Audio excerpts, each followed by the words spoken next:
Гүлзат жаза қойшы маған.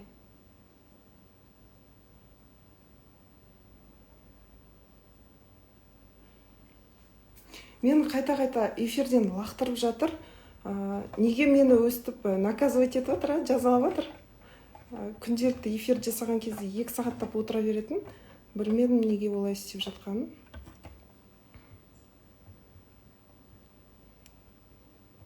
Кешірім өтінемін, баршаңыздан кешірім өтінемін. Интернет полный. Бірақ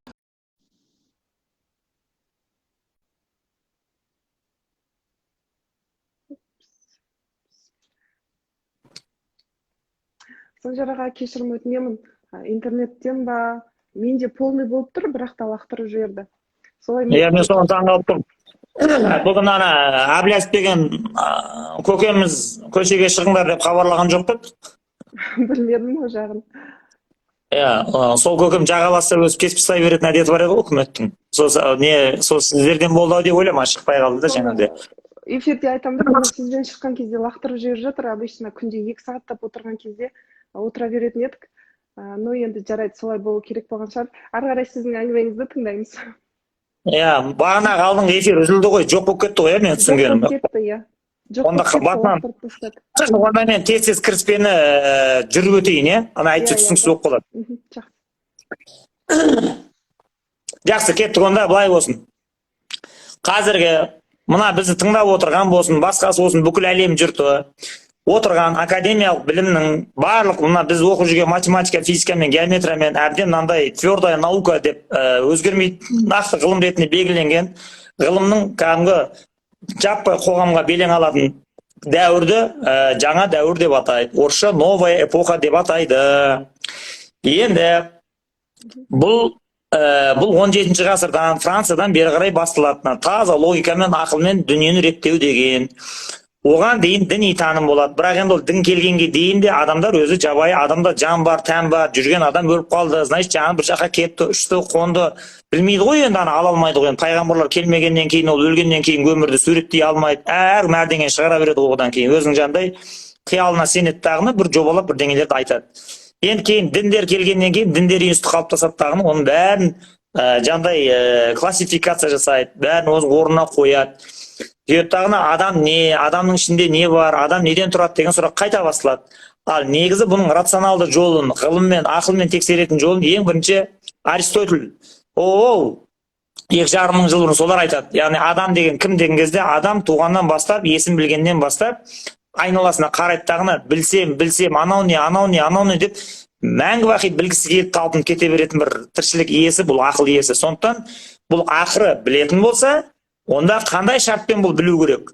Оның білгенін я білмегенін қалай оны анықтаймыз? Оның білген нәрсесі шынымен де оның ішіне түскен білім деген заты ертеңде, арғы күнде қартайғанда да оған пайда бере ма, бермей ма? Жоқ әлде бүгін білген затың 10 жылдан кейін қирап қала ма, жалған болып? Деген сияқты кәдімгі рационалды сұрақтарды философиядан өте жақсы қойған. Сондықтан олар кез келген білім, таным деген нәрсені жаңағыдай логикамен сұрақтың ортасын алады да жан-жағынан атқылап қысқан кезінде ана надан танымдардың бәрі, логикаға төтеп бере алмайтын бәрі құлақ болады тағыны, ортасындағы жаңағыдай нығыз Құдайдың қойып қойған таза логикасы тастай сол төтеп береді анаған. Сөйтіп тағыны Грециядан ғылым шығады. Бірақ енді ол енді мына 0-ші ғасырға келген кезде енді ғайсатуат тағыны діни таным күшейіп кетпей ма енді? Сөйтіп тағыны бұл ол бір 7 ғасырға дейін барады, 7 ғасырдан кейін мұсылмандар келеді тағыны дүниені өзгертіп жібереді. Олар келеді та адам деген кім дегенге тағы да кіреді. Енді осы жерде мен бағана бірден ескерттім. Адам деген кім, адамды қалай танимыз деген кезде алдын ала бірден келісу керек. Мен адамның болмысы жайында білемін, адамды танытып бере аламын, адам деген мынау деп айтудан адам сақтану керек. Жалпы есі дұрыс ғалым, есі дұрыс ақылды оқыған адам ешқашан мен адамның кім екенін сендерге түсіндіріп бере аламын деп айтпау керек. Шарты солай өзі. Адам деген, кім деген тақырып, сұрақ мәңгі бақи басы ашық бұл нәрсе. Сен қанша жыл тағы да өмір сүрсең, сен сонша жыл зерттей беруге ақың бар. Енді бұны мен жаңағыда сенен сұрадым, діни уағыздар тыңдап көрген бе едің, діни танымға ұрынған бе едің деп. Сен енді оған енді жоқ, менікі жалпы сенем, бірақ енді ішіне кірген емеспін, мен светский адаммын дедің. Жақсы. Сосын мен түсіндірдім саған. Мына бізде мұсылмандарда адамның болмысын қалай түсіндіреді деген кезде бәрі емес, тек суфизммен айналысатындары ғана бұған кішкене детально түседі дағыны, адамның болмысын реттеуге, адамның потенциалын ашуға, адамды ұлғайтуға, адамды жаңағыдай бір әулиелік дәрежеге дейін көтеруге дейін баратын бір адамның болмысының ішіне кіретін оқу түрі бар бұларда. Яғни енді осы бойынша мен бағана түсіндіріп жатқан тұғым. Яғни бұлар адам деген кім деп түсіндірген кезінде, яғни адамның болмысы міне дене болып келді, кірпіштен тұр, соның ішінде жүрегінде оның дүниені танитын ақылдың айнасы бар, ақиқат келіп шағылысатын, о да ақылдың нұры бар деп айтады. Сөйттағыны адам кезінде балшықтан жаратылып, ол енді бір мал сияқты бір тіршілік иесі болып тұр еді, мынандай бір ойсыз болып. Оған уанафақту фихи рухи, адам алла тағала өзінің жаңағыдай болмысынан, затынан бір рух деген бір демді салып еді, бұл осындай құдіретті білгіш ғұлама адамға айналып кетті дейді. Енді мен түсіндірдім бағана, енді адамға рух үрленсе, сонда Құдайдан келген бір сәулесі болса, бұнағы енді гүрілдеп ашылып дүниені енді жайқалтып қоймайды дейін десең, ол тұрады, тоқта, бұнымен бітпейді тірлік дейді. Неге десең, адамның ішінде нафс деп аталынған, енді орыстар душа деген, жан деп те беремеуге бола ма, түсінбейсің енді. Бір адамды осы дүние тіршілігіне байлап тұрған, ол да бір тіршіліктің нышаны, бір субстанция деп айтайықшы. Бірақ ол дайын, готовый күйінде келіп түспейді бұл жерге дейді. Оның формасы әлі анықталмаған. Оны енді суфилер салыстырған кезде, бағана айттым, бұл көшеде жүрген қаңғыбас, тәрбие көрмеген, соған ақ ит сияқты болып келеді деп айтады. Яғни сен енді оны адам, қара, бір заттың ішінде тұр, адам деп аталатын болмыстың ішінде бәрі жиналып деп айтады. Яғни ана ол рухтың сәулесіменен ана жағы болмыстың ішіндегі мен деп аталатын нәпсті мен деп көкірек ұрып тұрған. Сол жабайы күшікті ана тәрбиелеп қартайып өлгенге дейін ананы жаңағыдай асыл тұқымды, жаңағыдай қожайын жат десе жататын, тұр десе тұратын, үйде ешкім жоқ кезде қазан табақты араламайтын, жаламайтын бір тәртіпті ит жасап шығару. Сен сонымен кетесің ана жаққа. Сондықтан Құдай сенен сұрайды ана жақта, мына нафсыны қалай тәрбиеледің, бұдан қандай асыл тұқымды зат жасадың деп, сен көрсетесің оны деп айтады. Енді жақсы, солай екен. Мына адамның бойында рух бар екен, ақыл бар екен. Енді ана екеуміз екі жақтан қысып, мына жабайы итті тәрбиелеп шоколадқа шығармаймыз ба дейін десең, тоқта дейді. Сөйтті саған хадис айтады мұсылмандар. Яғни онда суфилер айтады. Ма минкум мин ахадин уккила бикум қарину минал джинни ва қарину минал малаикати дейді. Яғни адамның ешқандай адам жоқ, бір өзімен өзі кетіп баратқан. Оның болмысының ішіне бір сайтан, бір періштені Құдай тағала орналастырып қойған. Ол сендермен бірге осы өмірді серік болып жүреді сендермен дейді. Енді бағанағы біздің тәрбиемізге көнуге тиісті, біз жат десек жатып, тұр десек тұруға тиісті нафсының құтыратын себебі не десе, ол тыныштық бермейді дейді. Ана сайтан деген бәле аузын жаппай 24 сағат жағы азғырып, әзәзіл сыбырлайды да тұрады. Сондықтан қайдағы жоқ ойдың бәрін түртпектеп салып, оны дүниеге қызықтырады тағыны, ана сұмырайдың тәрбиеге көнбейтін себебі сол дейді. Енді нағып бір жол айуан болып кетпейді десе, оның бір шетінде ана періштесі отыр, ол ананың адам екенін есіне салып, ол да жаңағы илхам салып отырады. Жүректің ішінде майдан сөрде шайқас болып жатыр деп түсіндіреді. Енді бұл адамды осылай тану бір түрі, бұл әлі күнге дейін жұмыс істеп тұр. Әлі де суфизммен айналысатын адамдар басқа сенің академиялық ғылымыңа кіріп, ол психологияның ішінде сознание, подсознание, надсознание деп отырмайды олар. Олар кіреді дағыны, мен өзім тәрбиелеймін, мен өзімнің көкірегімдегі ақылдың айнасын сылаймын қазір зікірменен, сөйтемін дағыны періштенің жағы тәңірлік әлемнен таситын илхамдардың бәрін бойыма жинаймын дағыны, сосын тілімнен менің гүл төгіледі қазір деп сөйтіп кетіп баратқан адамдар да бар. Негізі солай кету керек еді, бірақ енді оған есейе келе мұсылмандар шешім қабылдау, ситуацияға араласу мәселесінде оларды адам болғаннан кейін қорқады дағыны, менің орныма шешімді басқа біреу қабылдаса жақсы болар еді дейді дағыны. Бұл шейх па, пейх па, ұстаз ба білмеймін, бір діни жамағатқа қатысы бар бір лидерге өзінің еркін береді дағыны, соны оның болмысы ашылмайды, керісінше жабылып, сонымен адам болып кетеді ол жайына. Енді новая эпохаға келе жатқан кезінде мына адамдардағы христиандар отыр еді Францияда. Христиандардың теологиясында қателік кеткен деп айттым. Яғни адам ана жақта запретный плодты тыйым салынған алма деп айтадылар. Мұсылмандар бидай деп айтады. Сол алманы жеп қойып өт, ол күнәһар болды да, оның ДНК-сына жаңағы мәңгі бақи грешник деген печать ұрылып кетті дейді. Сонымен келіп Хауа екеуі түсіп еді, одан адам туып еді, бала туып еді, баласының жамбасына уже печать ұрып тастаған дейді. Күнәһар кете береді конвейер. Содан олар дейді, не істейміз дейді, не істейсіңдер енді? Мына шіркеу деген Құдайдың үйі, бізге жылап еңіреп келіп, жағы бізге салық төлеңдер дағыны ғайсаға иман келтіріп отырушы еді, еңіреп дейді, ана бейшаралар жылап, сонымен кетеді жағы. Енді бұдан кейін мұсылмандарда бұл жақсы шешілген деп айттым бағана. Мұсылмандар да айтады, жоқ, сен күнәһар емессің, сен періште болып туасың, 13-ке дейін сен пәк боласың, 13-тен былай қарап өзің жеке шешім қабылдаған кезде шешіміңе қарай я қараясың, я ағарасың деп айтады. Бірақ енді оны ағарып кете алмайтынын мен жаңа да айттым. Себебі Қазақстанда нақты ғылымның сәулесін шашатын институттар жоқ, авторитарлы режим барлық ғылым ордаларының бәрін талқандаған. Мына ғасыр ғұламасы 30 жылда барлық ғылым ордаларының бәрін тентіретіп, ақшадан қысып, вузда отырған ғалымдардың бәрін $300-200 тәуелді қылған. Жаңа Қаныш Сәтпаевтың 48 жылғы ғылым академиясын тарқатып жіберген. Соның кесірінен бұл Қазақстандағы жасап жатқан 12-13 миллион қазақтар нағыз я рухани білім ала алмайды, я академиялық білім ала алмайды. Соның кесірінен бұлар қысылды да қалды мына жерде. Сонымен қазір Қазақстанда мына давлениенің күшейіп, бәрін не осы соған сен далбаслап кеткен себеп сол. Бұны мен жаңа дәуірдің алдындағы Франциямен салыстырдым. Яғни Францияда да осындай ғылым жоқ.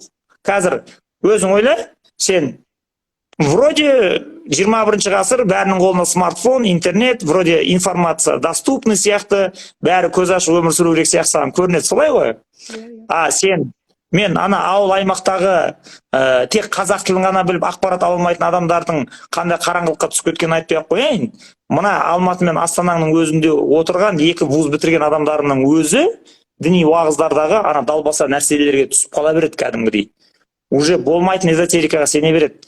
Әшейін бір түрі бар, жақсы сөйлейтін біреу отырып алып, мен осындай мотиватормын, маған ақша төлесеңдер, мен сендердің проблемаларын шешіп беремін, жолдарын ашып беремін десе, ана адамдар сондай деңгейге дейін құлдыраған, ана адамның сұраған ақшасын төлеп, соны отыра береді.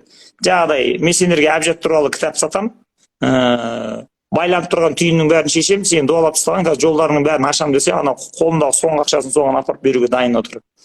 Бұл Гүлзада, бұл орысша, қазақша білетін, балдары ағылшынша оқып жатқан, бәрінің қолында смартфон, интернет доступный болғандағы Қазақстандағы белең алып кеткен адамдық. Енді сен 4 ғасыр артқа шегінді, 1653 жылдарға баршы Францияға. Сен сондағы Францияның қоғамы Европа қандай деңгейде мағдан болып кетті есептей бер сонда. Ана адамдар не болса соған сене береді, уже болды. Құмалақшы кепті оны ақмақ қыла береді, оны колдундар да ақмақ қыла береді, оны картожниктер да ақмақ қыла береді. Ана қоғамның болмайтын бір әшейін конспирацияға негізделген бір құпия бір далбаса әңгімені үйіңде отырып таратып жіберсең, адамдар соған сене береді кәдімгідей.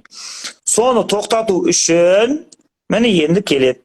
Сосын Рене Декарт шығып айтады, мынау болмайды, мен мына танымның бәрін қиратамын, мен барлық адамға ортақ кәдімгі білім деп аталатын. Яғни білім деген нәрсе бүгін ғана маған қызмет ететін нәрсе емес. Ол мен 30 жылдан кейін ол білімді пайдалансам да, ол өзгермей маған қызмет етіп тұру керек. Және тек маған емес, қасындағы адамдарға да, басқа мемлекеттегі адамдарға да. Неше жылдан кейін оны ол қолданса да, ол өзгермейтін болу керек. Нағыз білімнің сондай мен ортасын табамын мен деп, ол өзі сондай бір серт қабылдап, өзі бір аян алады, түсі көреді, ол әңгімесі ғой оның. Өзі жап-жас, өзі 42 жасында Голландияда жүріп қойған адам ғой ол. Содан өзі граф, ақсүйек, сол шығаттағыны енді өзің ойлашы, сен қазір Қазақстанда отырып, мына демократия, сөз бостандығы, якобы адамдар сана сезімі оянды деген Қазақстанның өзінде сен қазір мынау Арыстан бабқа түне Қожа Ахмет Яссауиден тіле деген сөзді айтып қалсаң, сені угрожать ететін, саған угроза жасайтын мұсылмандар әмәнді табылады. Қазір, қарындасым, сен не айтып отырсың, жалаңбас, өзің орамалың жоқ. Ширк болады ол.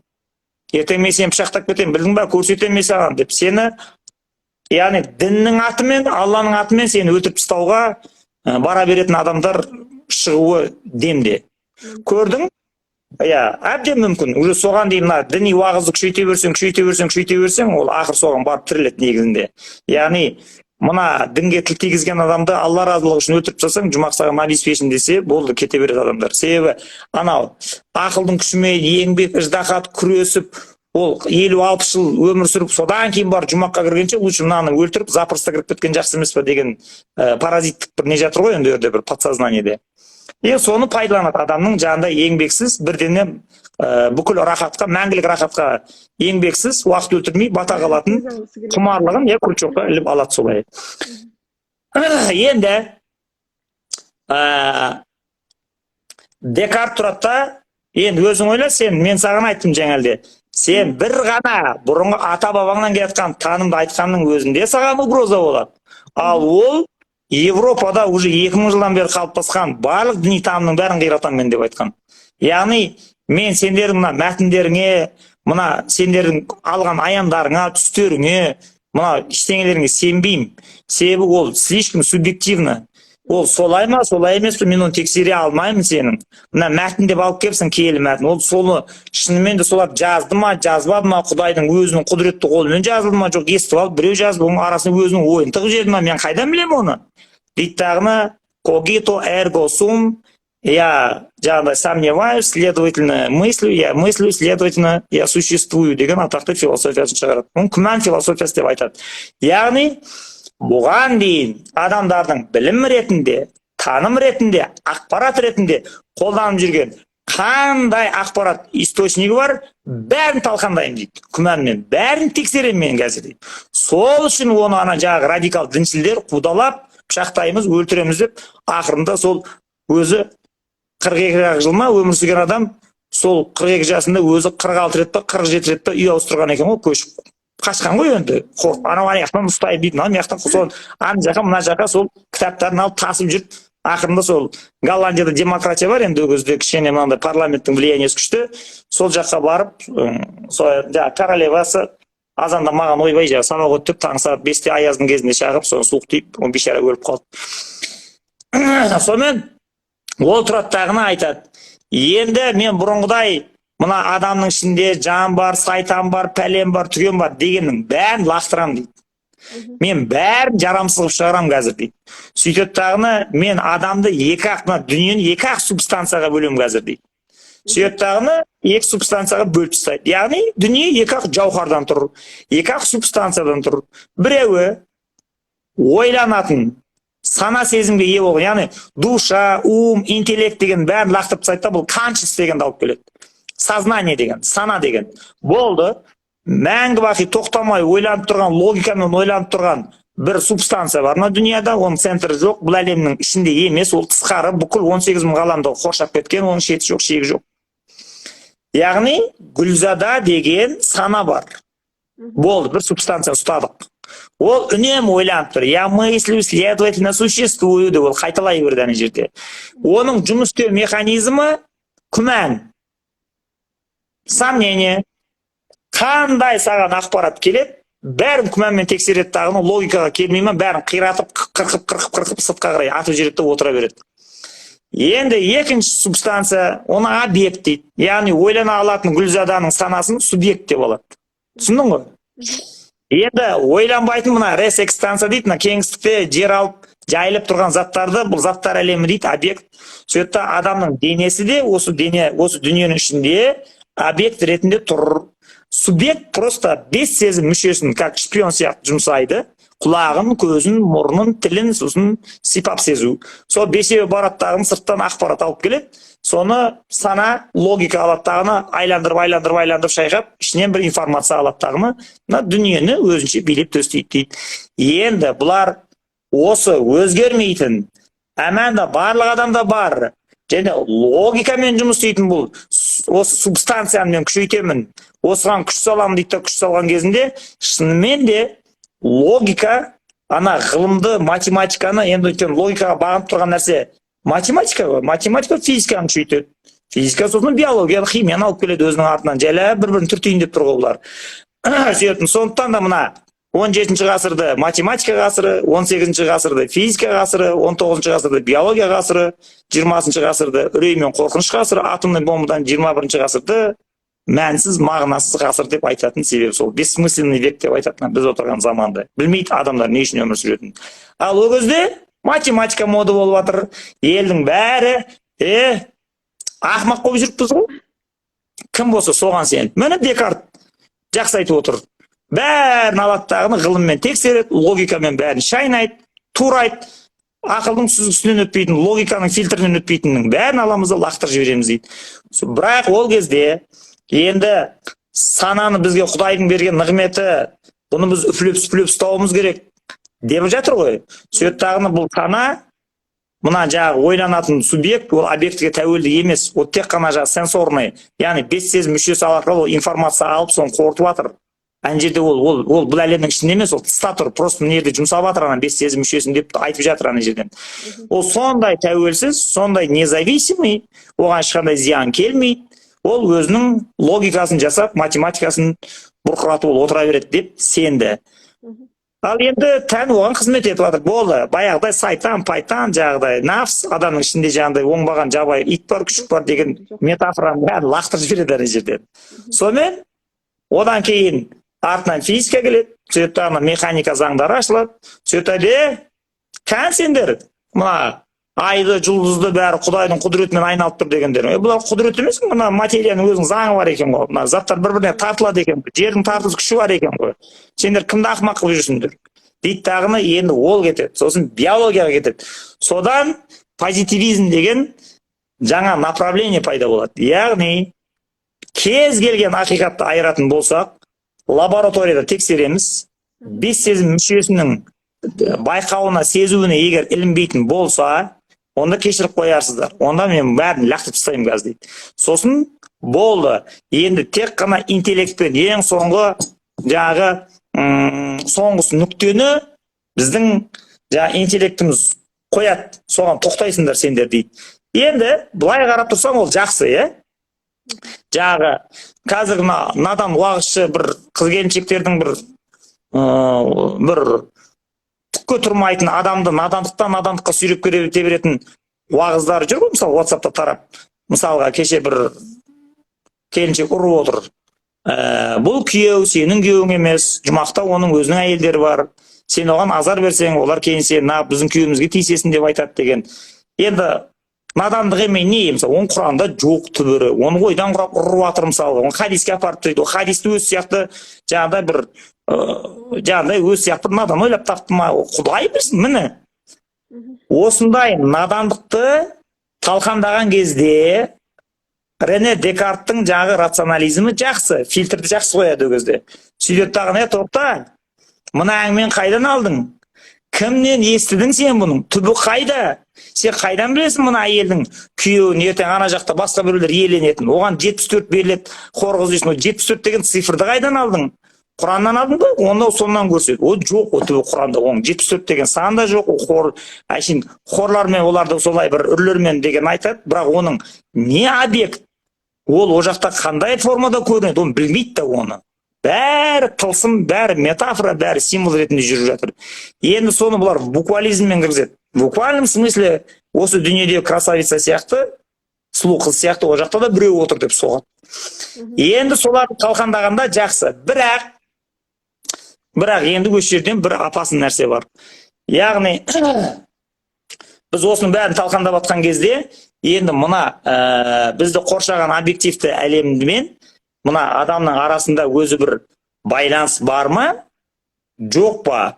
Или сол субъект, ойланатын машинамыз, ол независим шынымен басқа ғаламда тұр ма? Жоқ әлде мына объектпен екеуі бірлесіп қимылдай ма? Бір-біріне әсер ете ма? Екеуі байланып тұр ма бұлар? Жоқ, екеуі екі бөлек, екі жаққа қарап автономды режимде жұмыс істеп жатыр ма? Деген сұрақ қойған кезінде жауап бере алмайтындағыны, бұлар басында тұрғандағыны, жоқ, ол независим автономды режимде жұмыс істеп отыр деп айтып жібереді. Бітті, бұл әңгіме шықты ма? Онда мен бүкіл күшімді, бүкіл уақытымды тек қана сана сезімімді жетілдіруге ақпараттар жинай берем. Ана мынандай екен, андай тамақ жесе мынандай болып қалады екен деп ақпараттарды ала берем, мен интеллектін күшейте берем, математиканы, IT. Сол кезде мына мен денем қатыса ма бұған деп сұрайды. Жоқ, дене бұған қатыспайды дейді. Бұл просто әшейін осы жерде тұр, ішіп жеп дейді. Онда ана интеллектінің біліммен сол өкіртіп тапқан ақшасын енді қайда жұмсаймыз? Ол қандай мәнге жұмыс істейді деген кезде мына денені рахатқа батырамыз. Мен не істеймін? Денені рахатқа батырудың қазір үш ақпа түрі қалды. Біреуі өмір бітпейтін секс, екіншісі іздеп жүріп жейтін жағы дәмді тағамдар, үшіншісі теңіздің жағасында күнге қыздырынып жатады болды. Онда осы үш удовольствиені тән ловить ету үшін, ұстау үшін мен ана интеллектімді максимально жұмсаймын еді. Давай, ешкім істей алмайтын жұмысты істе да, ақша тап, келген ақшаға мына дүниенің билеп төстеп рахатын қызығын көрейік енді. Өйткені басқа байланыс көріп тұрған жоқ мен бұл екеуінің арасында. Енді осы жерден екеуге жарылаттағыны, яғни субъект-объектің дихотомия деген бәле шығады. Яғни мына адам өзінің денесінен өзі ажырақ болады. Екеуінің арасында байланыс бар ма, жоқ па дегенге жоқ деді ғой енді. Енді болды. Сонымен ол жайлап дами келе, ол мына адамдардың енді жаңағыдай денемді қолмен мына табиғаттан кеткен қателікті интеллекттің күшіменен мына денемді өзгертіп сұлу болуға болады екен ғой, дейді дағыны. Рынокта қыздардың сұлулығы бағаланып жатыр. Неғұрлым красавица болсаң, соғұрлым саған еркектер үйірі болады. Соғұрлым саған бай еркектер сөз салғыш келеді. Соғұрлым сенімен адамдар связь ұстауға тырысады. Соғұрлым сенімен адамдар жаңағыдай жақын араласуға тырысады дейді дағыны. Енді тәнді субъект өзінің объектісін ғылымның күшімен билеп, төстеп, оны искусственный жолдарменен әдемі қылу үшін, білмеймін енді мен оның тоңқыстарын сен білесің, енді ол жаңағыдай грудьтарын қалай көтереді, қабақтарын қалай реттейді, бетіндегі әжімді қалай тартып тастайды, ең соңы сол жағы ботекс салумен аяқталады ғой. Енді сонымен аяқталады. Енді соны мына объективті әлемнің субъективке қатысы жоқ деген әңгіме жүріп жатқан кезінде экзистенциалистер алғаш рет шығады осы сахнаға. Сөйтті Кierkegaard деген бар, Данияда, солар тұрады айтады, олай болмайды. Мына тұтас әлем, мына сырттағы зат, мына адамның ақыл ойы, мен денем бәрі бірге жабысып, бірге қимылдап кетіп барады дейді дағыны. Сөйтеді дағыны, бұл ой Ницшеге де барады. Сонымен Ницше ол өте ақылды, ойшыл, данышпан адам. Ол ойланы отыраттан рационалистердің әңгімесін тыңдайды да, жігіттер дейді, мен сен алмаппын да, сендердің сөздеріңе дейді. Яғни менің ойлану процесіме менің денемнің объектінің қатысы жоқ дегенді мен мойындай алмаймын дейді. Мен ойланған кезде бүкіл дене мүшеммен ойланам деп айтады. Енді қазір соны мына қазір ғылым келді, зерттеп, ана нейробиологияны ананы мынаны қазып келді дағыны тоқтады қазір. Ницше дұрыс айтқан екен. Адам ойланған кезінде, мені қазір қара өсіп, мен ойланып сөйлеп отырмын, қара менің бүкіл жест, қолдарым, саусақтарым бәрі араласып жатыр мынаған. Ойланған кезінде мынау очкиді алып тістеп ойлану. Көрдің бе, тіс араласып кетеді. Жүрген кезінде, отырған кезінде, қолды былай қойған кезінде, былай отырып ойланған кезінде, ана ойдың иіріміне қарай денедегі саусақ, тырнақ, қол бәрі араласып кетеді. Шашты былай көрдің, шаш араласып жатыр. Соны Ницше көреді, айтады, қарасай сендер, ойланған кезінде сенің ойың деген шиырлап соққан кезде, толғаған кезінде бүкіл сенің денеңді сонымен бірге ана гармонияға түсіп, ирілеңдеп жылан сияқты кетіп бара жатсың ғой. Сондықтан сендерді қайдам айналайын. Өзім ойланған кезде қалай менің жаным, ақылым ойланса, денем сонымен бірге синхронно кетіп бара жатыр деп айтқан. Енді Ницшенің заманында қазіргі ғылым жоқ, қазіргі микроскоп жоқ, томография жоқ, сканер жоқ, оны дәлелдей алмайды да енді. Бірақ қазіргі ғылым алып келді дағыны тоқтады. Баяғы Ницше мен Кierkegaard дұрыс айтқан екен. Негізі біз бекер істеппіз, негізі мынаны қайтару керек деп. Ал оған бұл ғылым қазақтарға жетпейді, қазақ келіншектерге жетпейді, қазақ қыздарына жетпейді. Не үшін? Себебі сұлулық салондарында сені искусственный жолмен әдемі қылатын фирмалар және сені қолдан сені сұлулығыңды арттырып қарттығыңды тоқтататын жаңағыдай ботекс сияқты дәрі сататын фирмалар саған тыныштық бермейді. Олар саған молодец қазақтың қыздары, сендер ана Ницшені тыңдаңдар, ана ол ойланған кезде денемен бірге ойланам деген, сенің тәнің жаның екеуі бірдей синхрон жұмыс істеп жатыр. Ботекс не қыласыңдар, давай лучше жаңағыдай ойдың қуатынан ләззат алып ішкі сұлулыққа өтіңдер да рухтың сұлулығымен тәнге сыртқа қарай ұрыңдар, сол кезде мұғжиза болады деп айтады деп ойлайсың ба? Өліп қалса да айтпайды. Анан шама товарды шығарып отырған ана жағы сұлулық салоны индустриясы ана товарларды любой ценой ана қыздарға, келіншектерге сату керек. Сондықтан бұл келіншектер бұлай философияны тыңдай алмайды. Бәрі жағы рационализмнен басталып денемен сознание бөлек, интеллект екен біздің байлығымыз, бүкіл күш соған салсақ қопарлады екенбіз деген әңгімені ішіп алып, мынандай баяғы мән мен мағынамен байлап, қазір оған келеміз, мән мағына дегенге. Ол байланыс жоқ екен деген адамдар отырғаннан кейін болды. Сәл сен білім жинадың, бір жұмыс істедің, ақша таптың, артық ақша не істеу керек деген сұрақ туған кезінде еркектер тоқал екінші қатын алу туралы жоспар құрады, любовница ұстау жайында. Ал қыз келіншектер сұлулығымды арттырып, қарттығымды тоқтатып, болса сол 50-55-ке дейін түрімді бермей тұрсам деген арманға ана шатылып қалады ана жерден. Енді қазір енді ана өткенде мен тыңдап жатырмын, сонда маған бір сабақ жіберді, ағылшынша енді. Сол жерде айтып жатыр, баяғы Ницшенің айтқан сол келді дұрыс деп. Мынау бұрын білмейтін ек дейді, енді білдік ғылымның күшімен дейді. Мына адамдар мысалы бір-біріне қарап отырған кезінде мен ақылыммен бұны танып отырмын. Мысалға сен ойлап отырсың ғой, мені қазір бұны рационально ойласаң, мен Санжарды тек қана интеллектің күшімен ғана көріп біліп түсініп отыр. Менің жаңағы сознанием бұл жерде жұмыс істеп жатыр, оның әңгімесін естіп, содан менің миымда жаңағы информация қалыптасып жатыр деп жатсың ғой. Кешіріп қоярсыз. Қазір екеуміздің сұхбатымызға менің айтып отқан әңгімемнен әсер алған кезде сенің бетіңдегі әрбір мышца араласып жатыр қазір. Әрбір талшық бұлшық еттер.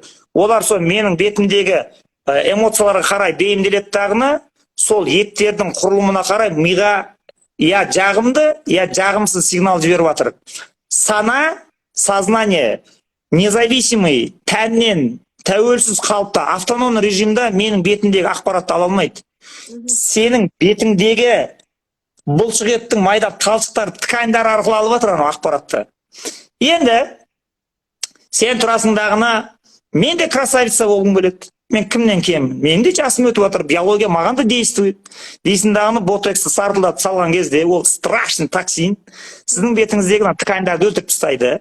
Енді мені көрген кезде менің бетімдегі эмоцияларды ана ткань қабылдап алайын десе, ана сознанияға сигнал жіберейін десе, персепшнға жасайын десе, олар қимылдай алмайды. Сондықтан сіз сознанияңыз айтады, не болып жатыр сыртта?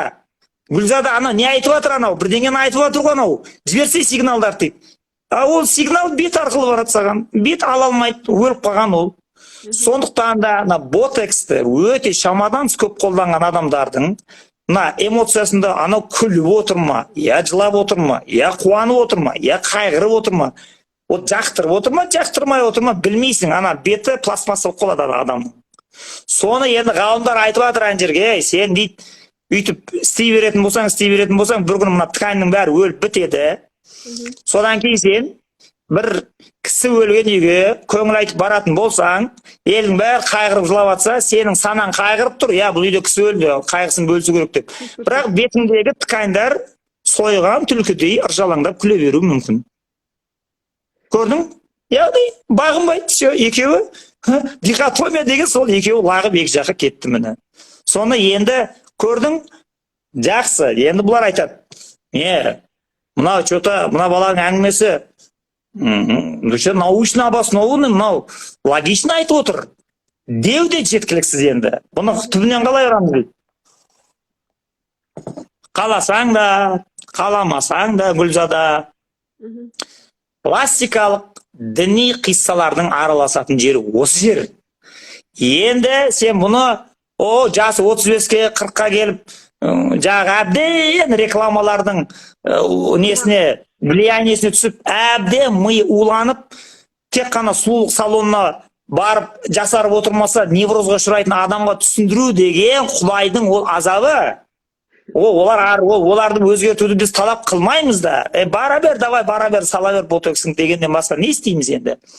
Ал жас ұрпақ кәдімгі енді субъект мен объектін біріктіріп, екеуі бірге жұмыс істеп өндірем дейтін болсаң, онда сен жас адамдарға үйретесің оны. Яғни адамның дене мүшесінің бәрі мәнсіз, мағынасыз, құр босқа бұл жерде әншейін биологиялық дене болып тұрған жоқ. Бұлардың бәрі со смыслом жаратылған, бәрі мәнмен, мағынамен жаратылған. Дейді дағыны, енді әр мүшеге сен өткендегі жағы қадір түнде көріп, ох деп құлап жүргенің сол, ана әлден эпосқа дейін деген. Әлден эпосқа дейін. Жақсы, күшті. Осы кітаптың ішіндегі мына адамға жан кіргізу қиссасы дегенде ол мен оқып беріп соны осы философиямен талдап отырғаным. Яғни енді түбінен бастаған кезінде енді рационализм, енді логика саған көмектеспейді болды. Бұл жерде иррационализм кетеді. Яғни бағана басында айтылды ғой, мына ойланушы машинаменен сырттағы әлемдегі тұрған объектілер, заттар әлемі бір-бірімен арасында бір байланыс бар ма деп сұрады ғой. Солар айтты, жауап бере алмады, жоқ ол деді. Енді біз айтамыз, біз логотерапия айтады. Суфилер айтады. Бар. Екеуі бір-біріне мән арқылы байланып тұр. Мағына арқылы байланып тұр. Екеуі бір-біріне жалғап тұрған ортада бір рухани көпір тұр. Сакральный мостик деп айтады. Яғни екеуін жалғайды. Енді Гүлзаданың бүкіл дене мүшелерін өзінің сознаниясымен, санасымен мен жалғауым керек, оны оперировать мозг деп айтады логотерапияда. Яғни сенің миыңа мен операция жасаймын, рухани, сенің денеңмен бөлініп қалған санаңды жалғауым керек. Сөйтем дағыны сені классикаға алып барам. Яғни баяғы революцияның алдын жойылып кеткен, Қожа Ахмет Яссауидің заманынан бергі атқан 1000 жылдық тарихы бар құндылықты енді сен сіңіресің. Енді сені үйретем. Сен бір 7 жасар, 8 жасар қызбын деп елестет өзіңді. Сен отырғызып қоямын, ал Гүлзада, мына адам жаратылған кезінде мәнмен, мағынамен жаратылған. Сен мына өзіңнің тұрған денеңді, тұла бойыңды бұл бостан босқа тұрған нәрсе екен деп қалма, айналайын. Тәңір тағала өзінің құдіретіменен сенің 12 мүшеңе сондай ауыр мән жүктеген. Бұл мәнді, бұл мағынаны арқалап, дәканса қартайып әже бол өлу деген оңай шаруа емес. Ал басыңда не бар, қалқам? Сен айтасың, басында тәж дәулет бар. Сенің басың сондай адам атаның басына кигізілген тәж дәулет антологиялық тұрғыда, ол сенің басыңда да мәндік тұрғыдан бар. Басыңды көрінген жерге апарып соқпа, тықпа деген сөз. Қадірін біл. Басыңда тәж дәулет. Көзіңде не бар? Көзінде Нұр Мұхаммед бар. Яғни көзінде Мұхаммед пайғамбар нұр бар. Мен әлемді сонымен ақиқатпен көрем. Мұрнымда ырзық жәннат бар. Бетімде иба әдеп бар. Мұрнымда ырзық жәннат бар. Тілімде кәлам шахадат бар. Құлағымда азан қаумет бар. Желкемде парыз сүннет бар. Екі иығымда қос періште ой берекет бар. Кеудемде жан аманат. Жүрегімде зікір салауат. Рухымда мейірім махаббат. Нәпсімде сабыр қанағат. Қолымда қайыр сақауат. Белімде кемер қуат. Зет құрмет. Аяғымда жол шариғат. Мақсатымда дүр хақиқат. Деп мен сен үйретемін енді. Көрдің, осы нәрселердің бәрі сіңген кезде қараш қандай әсерлі адамның бойының бәрін жыбырлатып жүреді. Осының бәрін алып келген кезінде, міне енді адамдар осын сіңіріп өскенде, мына мәнмен тұр екен ғой бәрі бір-біріне. Қараш, бетінде ибадет бар. Әдем айтты соны. Бетінде ибадет бар, ботекс сала берсең, ана бет ибадет шықпайды, ана тықайындар өліп қалғаннан кейін. Көрсетпейді ғой оны, янсыма дейді былай. отражениесі. Ол қалай көрінеді өліп қалса. Көрдің? Сондықтан да ана адамға жаңағы жанды кіргізген кезінде қисса бойынша табанынан бастап кіріп, миына дейін барған кезінде дене мүшелердің бәріне жан біткеннен кейін бәрі мақтанып ана адамға таласпай ма? Адамның ең артық мүшесі мен екенмін деп адам бас бәрінің төбеңде тұрмын деп асқақтайды ғой жаңағы. Көңілі асқақтаған ақымақ ақылды бар деп ойламайды деген әңгіме содан шыққан ғой. Соны көз айтпай ма? Айналайын, мен болмасам сен барып қазір ана стенаға ұрыласың ғой сен. Мен ғой сенің алдыңда бәрін көріп тұрған деп. Құлақ айтады ана жерде, тоқта. Адам деген әңгімені, міне қазірдің өзінде сен осы болып отқан әңгімені құлақ арқылы естіп отырсың ғой. Құлақ болмаса көріп, саңырауға уағыз айта ма? Содан ауыз айтады, тоқтай тұрыңдар. Мен ғой адаластың бәрін ары қарай өткізіп отырғам. Мен болмасам тамақ жемей кетесіңдер тентіреп бәрің. Соны тіл айтады, тоқта. Кім өзі сөйлеп тұрған? Білесіңдер ма? Тілдің көтермеген тіл көтереді деген. Сөзім бұлақ, өзім сайрап тұрмын бұл сияқты. Не деп отырсыңдар сендер? Қол кетеді, тоқтай, қайыр сақауат менімен жасалады. Алыс беріс мен арқылы жүріп жатыр. Сөйтіп, аяқ ең соңында келеді, тоқта. Төменге бір қараңдар. Кім сендерді арқалап, кім сендерді тасып жүр, кім сендерді Меккеге апарып қажылық қылып жатыр? Мен болмасам, отырасыңдар сол үйлеріңде омалып. Сонда осы айтысқа тартысқа жүрек қана ұялып қатысқан жоқ деп қараш, қандай әдем алып келеді осыны. Сосын Тәңір тағалаға жүректің топырақтық бұл сынықтық мінезі ұнады да, Құдай тағала айтады, тоқта айтыңдар, бұл дауды шешеміз. Басқа айтады, тоқта, сенің шолғыншың ақыл айналайын. Ақыл болмаса сен бір ақмақ, басыңды тауға тасқа ұрып бычытып тағдан күл талған болып кетеді.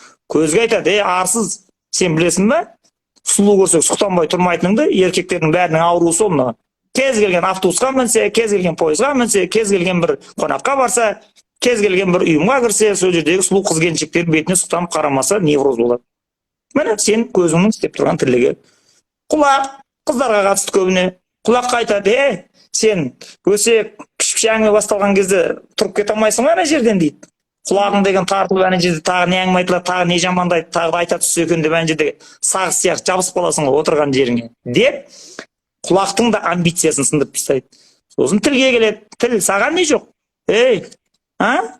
Бал тамған тілден уда тамады деген білесің бе сен не сөйлейтініңді өзіңнің? Қолға айтады, сен білесің бе? Сұғанақ ұрысың ғой сен. Ұрының қолын кесемедің керек болса. Мына аяққа айтады, сен мына ақылың болмайтын болса білесің бе? Көп жүрген аяқ болып қалса. Сөйтіп бәрін қиратып, бәрін сындыраттан, болды, кончайте. Мына дау тоқтатыңдар. Бұдан былай бәріңе қайтам новый міндет жүктеймін дейді дағыны. Сол жерде бүкіл дене мүшенің бәрін, енді мына жерде подробно жазылған. Енді оны қызық көрген адамдар айта кетейін. Мына әлдиден эпосқа дейін деген кітапты сатып аласыздар. Соның ішінде бұл деген тәптіштеп тұрып жазылған осы әңгіменің бәрі. Сөйтті барлық жаңағы қасқа, мына мұрынға, тіске, мына саусақтарға, қолға бәріне жұмыс міндет жүктеп келеді да. Бәрің енді жүрекке бағынасыңдар. Жүрек не айтады, соны істейсіңдер дейді. Көрдің, бұл осындай емес шығар. Бұл енді бұл балаларға арналған түрі деп тұрсың ғой сен. Бәріміз солай балаға арналған тірлік қой. Үлкендер. Бұдан тұтас философия жасап шығарған. Ибн Араби деген 13-ші ғасырда өмір сүрген суфи бар, Испанияда туып, ең соңында Каирге өледі 75 жасында. Бүкіл ислам дүниесіндегі адамға қатысты, адам болмысына қатысты бүкіл осы құпия ғылым, рухани ілімнің бәрінің негізін қалап тастаған сол жалғыз бір өзі. Енді өте сұмдық потенциалына ғалым болған. Сол осыны алғандағыны адамның дене мүшелерінің бәріне Алла тағала уахи қылып тастаған. Соны Ибн Араби әдем айтады ғой, ойпырмай не деген ғалым. Сол айтып жатыр аналарға. Сен дейді, мына адамның санасы, ақылы, нафсы кәпір болса бола берсін дейді. Құдайға исян етмек дейді, олар қарсылық көрсетіп, не істесе осы сөзін дейді, ол бір өткінші нәрсе дейді. Бірақ бәрібір адам миллион жерден кәпірлікке салынып тұрса да, тұла бойындағы тұрған бүкіл дене мүшелері Құдайға құлшылық қылып тұра береді ол дейді. Сөйтті Құрандағы мен олардың бүкіл дене мүшелеріне әмір қылдым, олардың бәрі маған бағынып, ертең қияметте ана егесін ұстап береді олар. Мына 12 мүшесін жаңағыдай өңшең салдақы тірлікке аямай салғаны үшін дейді. Ол философия былай бір насихат ретінде қазақтарға кірген. Мына Маңғыстаудың жыршысы бар ғой, Абыл деген, соның 29 әріп дегені бар. Соның ішінде келеді. Әріпте 29 келеді, вау дейді. Вау деген арабша әріп қой мынандай. Біздше уды вау дейді. Яғни әріпте 29 келеді, вау. Сол кезде жеті мүшең өзіңе жау. Қылығың бұл неде жақпас егер, қимылдап аузы басын қылады дау деп осыны енгізеді әне жерге. Соны сен неде жүре бер дейді. Бәрібір оны тағы бір аятталып болады. Бұл Құдайдың құдіреті бір сондай мықты күшті. Бұл 18 мың ғаламда мына еркіндік берілген адамдардың нафсісінен басқасының бәрі қазір маған сәжде қылып мен мақтап тұр деген аятты алып алады тағыны. И сонымен тағы да бір философияны жасап шығарады әне жерден.